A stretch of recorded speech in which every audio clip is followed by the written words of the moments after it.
అంటే మీ మాటల్లో. కానీ ఆయన రాజకొండ ఫిలిం సిటీకి అయితే 2000 ఎకరాలు కేటాయించింది కదా.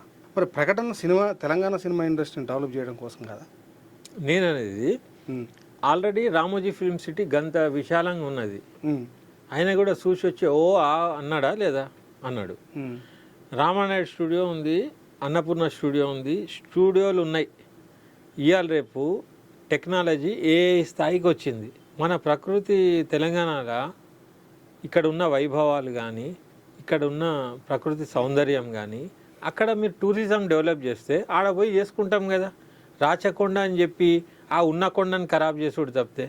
అయితే నాకు తెలిసిన విషయం ఏంటంటే అక్కడ ఒక పెద్ద స్కామ్ జరగబోయింది. ఏం స్కామ్ అది?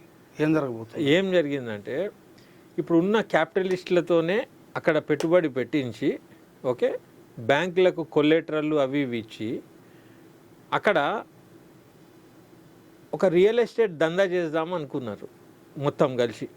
ఓకే, అయితే నేను తలసాని శ్రీనివాస్ యాదవ్ ఇంటరాక్టివ్ మీటింగ్ జరిగింది అన్నపూర్ణ స్టూడియోలో. అయితే కార్మికులు కళాకారుల తరఫున నేను మాట్లాడాల్సి వచ్చింది అక్కడ. నేను ఒకటే అన్న మంత్రి గారికి, ప్రభుత్వానికి స్పష్టత ఇవ్వండి.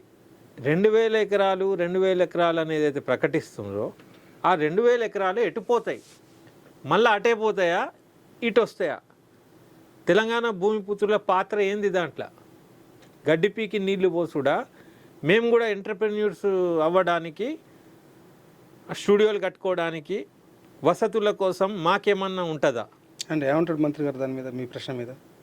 మామూలుగా కాదు, 100 కుర్చీలు ఇరిగినాయి అక్కడ హాల్లో. ఎమోషనల్ స్పీచ్ ఉండేది.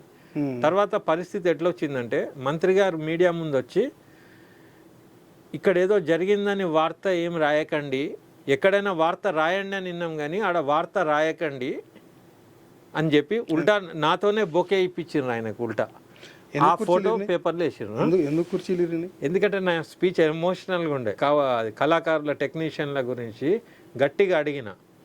మధ్యలో ఒకడు తెలంగాణ వాడు వచ్చి అరే ఫిలిం సిటీ యంగా నువ్వేంది అనేదో గెలికిండు ఒకడు.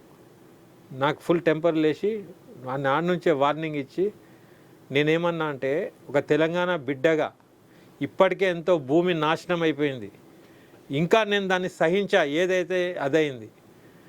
ఆడ రైతులు గీతులు గోసపడుతుండ్రు, దాని గురించి ఆలోచన చేయండి. ఈడ భూమి ఇచ్చి ఏం చేస్తారు? మేము ఇచ్చిన పాలసీ డిమాండ్లు పూర్తి చేయండి, మేమే ఎదుగుతాం, మేమే కొనుక్కుంటాం. ఇది నా ఎమోషన్ ఉండే. మేము అడుక్కోము, కొనుక్కుంటాం. పాలసీని ఇంప్లిమెంట్ చేయాలని మీ పాలసీ చేయకుండా నువ్వు ఆ భూమి ఎవరికి ఇస్తున్నావు?